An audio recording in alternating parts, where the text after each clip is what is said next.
શૈક્ષણિક વર્ષ 2024-25 કે ગુજરાત માધ્યમિક અને ઉચ્ચતર માધ્યમિક શિક્ષણ બોર્ડ ગાંધીનગર દ્વારા ધોરણ 11ની આંકડાશાસ્ત્ર વિષયની વાર્ષિક પરીક્ષાની બ્લુપ્રિન્ટ અને એનું સેમ્પલ પેપર આપણે જોવાના છે. એટલે કે 80 માર્ક્સનું પેપર કેવી રીતના પૂછાય, ક્યાંથી પૂછાય અને કેવું પેપર પૂછાય એ પણ આપણે જોઈશું. અહીંયા આ બધી વસ્તુ આપણને એટલી ઇમ્પોર્ટન્ટ નથી એટલે આપણે આગળ ચાલીએ. સૌપ્રથમ આપણી પાસે 9 ચેપ્ટર છે. માહિતીનું એકત્રીકરણ જે છે એમાંથી 4 માર્ક્સનું પૂછાય. માહિતીનું નિરૂપણ છે એમાંથી 14 માર્ક્સનું પૂછાય. મધ્યવર્તી સ્થિતિમાનના માપો મધ્યક મધ્યસ્થ બહુલક 16 માર્ક્સનું. પ્રસારમાન છે એ 15 માર્ક્સનું. આવૃત્તિ વિતરણની વિષમતા 15 માર્ક્સનું પૂછાય. ક્રમચય સંચય અને દ્વિપદી વિસ્તરણ 14 માર્ક્સનું પૂછાય. નિદર્શન પદ્ધતિ 8 માર્ક્સનું પૂછાશે. વિધેય 11 માર્ક્સનું પૂછાશે. ગુણોત્તર શ્રેણી 12 માર્ક્સનું પૂછાશે. કુલ 109 માર્ક્સનું પેપર પૂછાશે.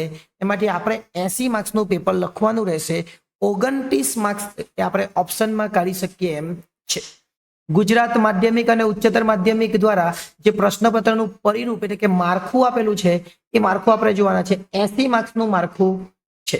સૌપ્રથમ વિભાગ એ ની વાત કરીએ તો વિભાગ એ ની અંદર કુલ 16 પ્રશ્નો પૂછાવાના છે. પરંતુ આ 16 પ્રશ્નો ક્યાંથી પૂછાવાના એના નંબર હું અહીંયા લખું છું. તમારે એ જોઈ લેવાનું કે કયા કયા ચેપ્ટર્સમાંથી એ 16 પ્રશ્નો પૂછાય. જે પહેલો પ્રશ્ન છે એ ચેપ્ટર નંબર 1 માંથી પૂછાય. ત્યાર પછી બીજો પ્રશ્ન એ ચેપ્ટર નંબર 2 માંથી પૂછાય. ત્રીજો અને ચોથો પ્રશ્ન એ ચેપ્ટર નંબર 3 માંથી 2 પૂછાય. ત્યાર પછી ચેપ્ટર નંબર જે 4 છે એ ચેપ્ટર નંબર 4 પ્રસારમાન એમાંથી પણ 2 પૂછાય. ત્યાર પછી ચેપ્ટર નંબર 5 છે એમાંથી પણ 2 પૂછાય. એટલે કે 1 માંથી 1, 2 માંથી 1, 3 માંથી 2, 4 માંથી 2, 5 માંથી 2. છઠ્ઠા ચેપ્ટર માંથી પણ 2 પૂછાય. છઠ્ઠા ચેપ્ટર માંથી કેટલા પૂછાવાના છે? 2 પૂછાવાના. ત્યાર પછી 7મા ચેપ્ટર માંથી એટલે કે નિદર્શન માંથી પણ 2 પૂછાવાના છે. 8મા ચેપ્ટર માંથી પણ 2 પૂછાય અને 9મા ચેપ્ટર માંથી પણ 2 પૂછાય. એટલે તમે જોઈ શકો બધા ચેપ્ટર માંથી 2 પ્રશ્નો પૂછાવાના છે. અહીંયાથી 3 થી લઈને 9 સુધીના જેટલા બી ચેપ્ટર છે એ બધામાંથી 2 એટલે 7 ચેપ્ટરમાંથી 2 એટલે 14 અને પહેલા ચેપ્ટરમાંથી 15 અને બીજા ચેપ્ટરમાંથી 16 એટલે 16 પ્રશ્નો ક્યાંથી પૂછાવાના એની આપણે વાત કરી લીધી. હવે આપણે વાત કરીએ વિભાગ બી ની એટલે કે સેક્શન બી ની અંદર આપણને કેટલા પ્રશ્નો પૂછાવાના? તો સેક્શન બી ની અંદર આપણને કુલ 8 પ્રશ્નો પૂછાશે. આ સેક્શન બી છે એમાં કુલ 8 પ્રશ્નો અને એ બધા જ ફરજિયાત રહેશે. એનો 1 ગુણ રહેશે. હવે એ 8 પ્રશ્નો ક્યાંથી પૂછાવાના? તો ફક્ત ને ફક્ત જે 6થું ચેપ્ટર છે ને, જે 6થું ચેપ્ટર એટલે ક્રમચય સંચય અને દ્વિપદી વિસ્તરણ એમાંથી નહીં પૂછાય. બાકીના ચેપ્ટર કેટલા આપણે? 9 એટલે એક 6થા ચેપ્ટર માંથી નહીં પૂછાય. બાકીના 8 ચેપ્ટર દરેકમાંથી એક પ્રશ્ન પૂછાય. એટલે જો તમારે આજે એક વાક્યના જવાબની વાત કરવી હોય તો એક વાક્ય માટે 6થું જે ચેપ્ટર છે ક્રમચય સંચય અને દ્વિપદી વિસ્તરણ એ સિવાયના બધાની તૈયારી કરી લેવાની. પણ એક છોડવા કરતા એની બી તૈયારી કરી લે તો તમારે વધારે સારું. એની બી કરી લે તો ચાલે જો ટાઈમ વધે તો. વિભાગ સી તો વિભાગ સી ની અંદર દરેકના 2 ગુણ રહેશે. એવા કોઈ પણ 6 પ્રશ્નો પૂછાશે. કેટલા પ્રશ્નો પૂછાશે? 6. એકચ્યુઅલી પ્રશ્ન પૂછાશે 9. પ્રશ્ન કેટલા પૂછાય? 9.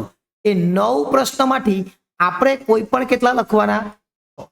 પ્રશ્ન પૂછાવાના તો 9, આપણે લખવાના 6 એટલે એના કેટલા માર્ક્સ થાય? 12 માર્ક્સ થાય. એકના કેટલા માર્ક્સ? તો 2 માર્ક્સ. હવે આ જે 9 પ્રશ્નો છે એ ક્યાંથી પૂછાશે? તો 9 પ્રશ્નો માટે તમારે શું કરવાનું? આપણા કુલ ચેપ્ટર કેટલા? તો કુલ જે ચેપ્ટર છે એ 9 છે. પ્રશ્નો કેટલા પૂછાવાના? 9. એનો મતલબ કે દરેકમાંથી એક પ્રશ્ન પૂછાય. પહેલા ચેપ્ટરમાંથી 1, બીજામાંથી 1, ત્રીજામાંથી 1, ચોથામાંથી 1 એમ દરેકમાંથી એક પૂછાય. એટલે 9 ચેપ્ટરમાંથી 9 પ્રશ્નો એટલે 2 માર્ક્સ માટે તમારે દરેક ચેપ્ટરની તૈયારી કરી લેવાની અને એમાંથી કોઈ પણ 6 તમારે લખવાના. વિભાગ ડી 21 માર્ક્સનો છે. કોઈ પણ 7 પ્રશ્નો લખવા. કોઈ પણ 7 પ્રશ્નો લખવાના. તો પૂછાય કેટલા? તો પૂછાય આપણને કુલ 10 અને એ 10 માંથી આપણે કેટલા લખવાના? તો 10 માંથી આપણે લખવાના 7. હવે આ જે 10 પ્રશ્નો ક્યાંથી પૂછાવાના એની વાત કરીએ તો જે પહેલું ચેપ્ટર છે એમાંથી પૂછાતું નથી. બીજા ચેપ્ટરમાંથી 2 પૂછાય. જે બીજું ચેપ્ટર છે એમાંથી કેટલા પૂછાય? 2. ત્રીજું ચેપ્ટર છે એમાંથી પણ 2 પૂછાય. આપણે કુલ 10 પ્રશ્નો પૂછાવાના. બીજા ને ત્રીજામાંથી 2. ત્યાર પછી 6થું જે ચેપ્ટર છે એમાંથી પણ 2 પૂછાય. 7મા ચેપ્ટરમાંથી 1 જ પૂછાય, 8મા ચેપ્ટરમાંથી 2 પૂછાય અને 9મા ચેપ્ટરમાંથી 1 પૂછાય. તો તમે જોઈ શકો અહીંયા કેટલા થઈ ગયા પ્રશ્નો. જો આપણે ટોટલ પ્રશ્નો જોઈ લઈએ.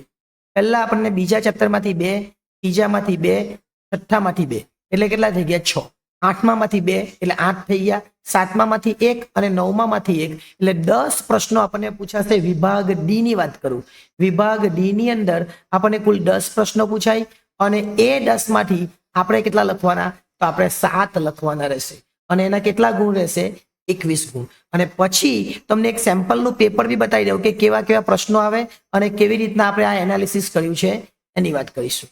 ઓકે, હવે આપણે વાત કરીએ વિભાગ ઈ. તો વિભાગ ઈ ની અંદર કુલ કેટલા પ્રશ્નો, તો કુલ 2 જ પ્રશ્નો લખવાના, કોઈ પણ 2 અને એકના 4 ગુણ એટલે 8 માર્ક્સ રહેશે. 44 થી 46, 44 થી 46 નો મતલબ એવો થયો 44, 45 અને 46 એટલે કુલ પ્રશ્નો કેટલા પૂછાવાના, 3. અને 3 માંથી આપણે કેટલા લખવાના, તો 3 માંથી આપણે લખવાના 2. એટલે વિભાગ ઈ ની અંદર જે 4 માર્ક્સ નો પ્રશ્ન છે એમાં 3 પ્રશ્નો પૂછાય, ત્યાંથી પૂછાય. તો જે બીજું ચેપ્ટર છે, બીજા ચેપ્ટરમાંથી 1 પૂછાય એટલે પેલું કોષ્ટક વાળું પરિણિત અપરિણિત ને બધું આવે ને એવો એક દાખલો પૂછાય. ત્યાર પછી આપણને એક દાખલો પૂછાય છઠ્ઠા ચેપ્ટરમાંથી એટલે ક્રમચય, સંચય અને દ્વિપદી વિસ્તરણમાંથી એક દાખલો પૂછાય અને એક દાખલો પૂછાય 9મા ચેપ્ટરમાંથી એટલે કે ગુણોત્તર શ્રેણીમાંથી એક દાખલો પૂછાય. એટલે કુલ કેટલા દાખલા, 2, 6 અને 9 એટલે કુલ દાખલા પૂછાય 3 અને 3 માંથી લખવાના 2 એટલે વિભાગ ઈ ની અંદર આપણા 8 માર્ક્સ આવી જાય. છેલ્લે વાત કરીએ વિભાગ એફ અને પછી એક સેમ્પલ પેપર જોઈશું. 15 માર્ક્સનો વિભાગ એફ છે. કોઈ પણ 3 પ્રશ્નો આપણને લખવાના રહેશે, દરેકના 5 ગુણ. પણ 47 થી 51 એટલે 47, 48, 49, 50 અને 51 એનો મતલબ એવો થયો કે 5 પ્રશ્નો પૂછાશે અને 5 માંથી કેટલા લખવાના, તો 5 માંથી આપણે 3 પ્રશ્નો લખવાના. 2 પ્રશ્નો તમે ઓપ્શનમાં કરો તો પણ પૂરા માર્ક્સ આવે. હવે 5 પ્રશ્નો કયા કયા, તો ચેપ્ટર નંબર 3 માંથી 1, 3 એટલે મધ્યક, મધ્યસ્થ, બહુલકમાંથી 1. ત્યાર પછી ચોથું ચેપ્ટર છે એમાંથી 2 એટલે કે પ્રસારમાન જે છે ને એમાંથી 2 પ્રશ્નો પૂછાશે અને 5મું ચેપ્ટર એટલે કે આવૃત્તિ વિતરણની વિષમતા એમાંથી 2 આપણને પૂછાશે. કેટલા પ્રશ્નો થયા, તો જો એક પ્રશ્ન ત્રીજામાંથી, ચોથામાંથી 2 એટલે 3 થયા અને 5મામાંથી 2 એટલે 5 અને આ 5 માંથી આપણે કેટલા લખવાના, તો 5 માંથી લખવાના આપણે 3. હવે એક સેમ્પલ પેપર જોઈ લે કે કેવું પેપર આવે એટલે તમને ક્લિયર થઈ જાય કે કેવા કેવા પ્રશ્નો પૂછાઈ શકે. જો અહીંયા આખું એક વાર્ષિક પરીક્ષામાં તેનું નમૂનાનું પ્રશ્નપત્ર આપેલું છે. કુલ ગુણ 80 છે. વિભાગ એ ની વાત કરીએ તો વિભાગ એમાં મેં તમને કીધું કે દરેક ચેપ્ટરમાંથી 2 પ્રશ્નો પહેલા ને બીજામાંથી 1 એટલે આ પહેલો પ્રશ્ન પહેલા ચેપ્ટરમાંથી, બીજો પ્રશ્ન બીજા ચેપ્ટરમાંથી. બાકીના દરેક જે ચેપ્ટર છે ને એ બધામાંથી 2 પ્રશ્નો હશે. અહીંયા જો ત્રીજામાંથી 2, ચોથામાંથી 2, 5મામાંથી 2 એમ દરેક 9મામાંથી પણ 2 પ્રશ્નો પૂછાશે. આ 9મું ચેપ્ટર છે જો ગુણોત્તર શ્રેણી એમાંથી કેટલા પ્રશ્નો, 2. ત્યાર પછી એના પછીનું વિધેય વાળું જે ચેપ્ટર છે એમાંથી કેટલા પ્રશ્નો, 2. ત્યાર પછી નિદર્શન છે, નિદર્શનમાંથી કેટલા પ્રશ્નો, 2. એમ દરેક ચેપ્ટરમાંથી 2 પ્રશ્નો પૂછાય. વિભાગ બી, વિભાગ બી માં ફક્ત છઠ્ઠું ચેપ્ટર એટલે ક્રમચય, સંચય અને દ્વિપદી વિસ્તરણ નહીં પૂછાય, બાકી બધું પૂછાય. જો એ તમને ક્રમચય આ 5મું ચેપ્ટર છે, ત્યાર પછી આ 7મું છે, એનો મતલબ કે છઠ્ઠા ચેપ્ટરમાંથી પૂછાતું નથી. આ 8મું ચેપ્ટર વિધેય, આ 9મું ચેપ્ટર ગુણોત્તર શ્રેણી.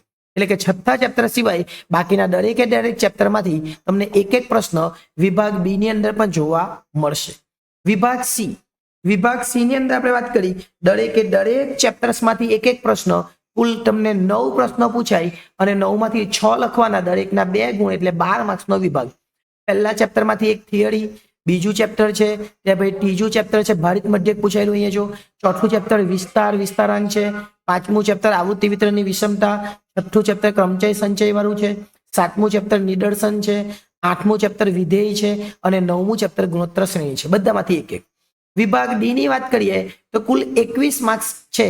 એનો મતલબ કે કુલ 10 માંથી 7 પ્રશ્નો લખવાના, દરેકના 3 ગુણ. હવે કયા કયા ચેપ્ટરમાંથી પૂછાય, પહેલા ચેપ્ટરમાંથી અહીંયા પૂછાતું નથી, ડાયરેક્ટ ડી ની અંદર બીજું જે ચેપ્ટર છે એમાંથી 2 પૂછાય. બીજા ચેપ્ટરમાંથી અહીંયા કોષ્ટકની પૂર્તિ, પરિણિત અપરિણિત વાળું દેખાતું છે, એમાં પણ એ જ છે. આ પેલું મૂળ આવૃત્તિ વિતરણ એટલે કે બીજું ચેપ્ટર જ આપણે છે. ત્યાર પછી આપણને ત્રીજા ચેપ્ટરમાંથી 2 એટલે મધ્યક, મધ્યસ્થ અને બહુલકમાંથી 2. અહીં સરેરાશ વિકાસ છે એટલે મધ્યક, મધ્યસ્થ, બહુલક. અહીંયા પણ મધ્યક જ છે એટલે મધ્યક, મધ્યસ્થ અને બહુલકમાંથી 2 પ્રશ્નો. ત્યાર પછી આપણે જોઈ શકીએ આગળ એમાંથી બે થઈ ગયા. ત્યાં પછી ક્રમચય, સંચય અને દ્વિપદી વિસ્તરણ. અહીંયા જો પસંદગી કેટલા પ્રકાર, એનો મતલબ ક્રમચય. અહીંયા વેગફૂલ કેટલામાં ક્રમે આવે, એનો મતલબ કે એક પણ એ શું છે, આપણું છઠ્ઠું ચેપ્ટર છે, એટલે છઠ્ઠામાંથી બે. સાતમામાંથી એક, એટલે કે અહીં જો નિદર્શન વાળું છે, સાતમામાંથી એક. ત્યાર પછી આઠમામાંથી બે, જો વિધેય વાળા બે છે પ્રશ્નો, આ વિધેય વાળા છે, અને નવમામાંથી એક. એટલે કુલ કેવા પ્રશ્નો પૂછાય એ મેં તમને જણાવી દીધું. સેક્શન ઈ, વિભાગ ઈ ની અંદર કુલ તમને પ્રશ્નો પૂછાશે કેટલા, 3, અને 2 લખવાના, 1ના 4 ગુણ એટલે 8 માર્ક્સનો વિભાગ. ક્યાંથી પૂછાય? તો ઈ ની અંદર પહેલો પ્રશ્ન આપણને પૂછાય એ બીજા ચેપ્ટરમાંથી, આ જે વિભાજિત સ્તંભાકૃતિને એવું આપેલું છે. કદાચ અહીંયા તમને કોષ્ટક પણ પૂછી શકે અને સ્તંભાકૃતિની આકૃતિ પણ પૂછી શકે. તમને ઘણી બધી આકૃતિઓ છે આની અંદર, એ પૂછાઈ શકે આલેખ જેવું, બરાબર. ત્યાર પછી એક પ્રશ્ન તમને ક્રમચય સંચયમાંથી પૂછાય, આ જ પૂછાશે, આ રીતનો જ પ્રશ્ન પૂછાશે, એટલે જોઈ લેજો. અને એક પ્રશ્ન 9મા ચેપ્ટરમાંથી પૂછાય, એટલે એ પણ ખાસ જોઈ લેવાનું. વિભાગ એફ ની અંદર કુલ 5 પ્રશ્નો પૂછાય, 5માંથી 3 લખવાના, દરેકના 5 ગુણ રહેશે, એટલે 15 માર્ક્સ છે. ક્યાંથી પૂછાશે? ત્રીજા ચેપ્ટરમાંથી એક, મધ્યસ્થ બહુલક વાળું જે ચેપ્ટર છે, મધ્યવર્તી સ્થિતિમાન નામ આપો, એમાંથી એક પૂછાય. જે 5મું ચેપ્ટર છે એમાંથી પૂછાય. એ પહેલા ચોથું જે ચેપ્ટર છે ને, પ્રમાણિત વિચલન વાળું, એમાંથી 2 પૂછાય, એટલે કે એમાંથી 2. ત્યાર પછી વિષમતામાંથી આપણને 2 પ્રશ્નો પૂછાય, એટલે કુલ 5 પ્રશ્નો કેવી રીતના પૂછવાના એની પણ આપણે વાત કરી લીધી. અહીંયા તમને બધી જ માહિતી આપી દીધી છે, કેવી રીતના તૈયારી કરવાની એ પણ તમને જણાવી દીધું. એટલે તમારે ફક્ત ને ફક્ત આ બ્લુપ્રિન્ટના આધારે જે 109 માર્ક્સનું પેપર પૂછાવાનું છે, એમાંથી તમારે 80 માર્ક્સનું એટેન્ડ એવું કરવાનું કે તમે વધુમાં વધુ માર્ક્સ મેળવી શકો. જો તમે આ બ્લુપ્રિન્ટને ફોલો કરો, તમે આરામથી 70 ઉપર માર્ક્સ તો મેળવી જ શકો. હવે જો વિડીયો ગમ્યો હોય તો વિડીયોને લાઈક કરવાનું નહીં ભૂલતા, લાઈક કરીને ચેનલને સબસ્ક્રાઇબ કરવાની બાકી હોય તો એ પણ કરી લેજો. આભાર.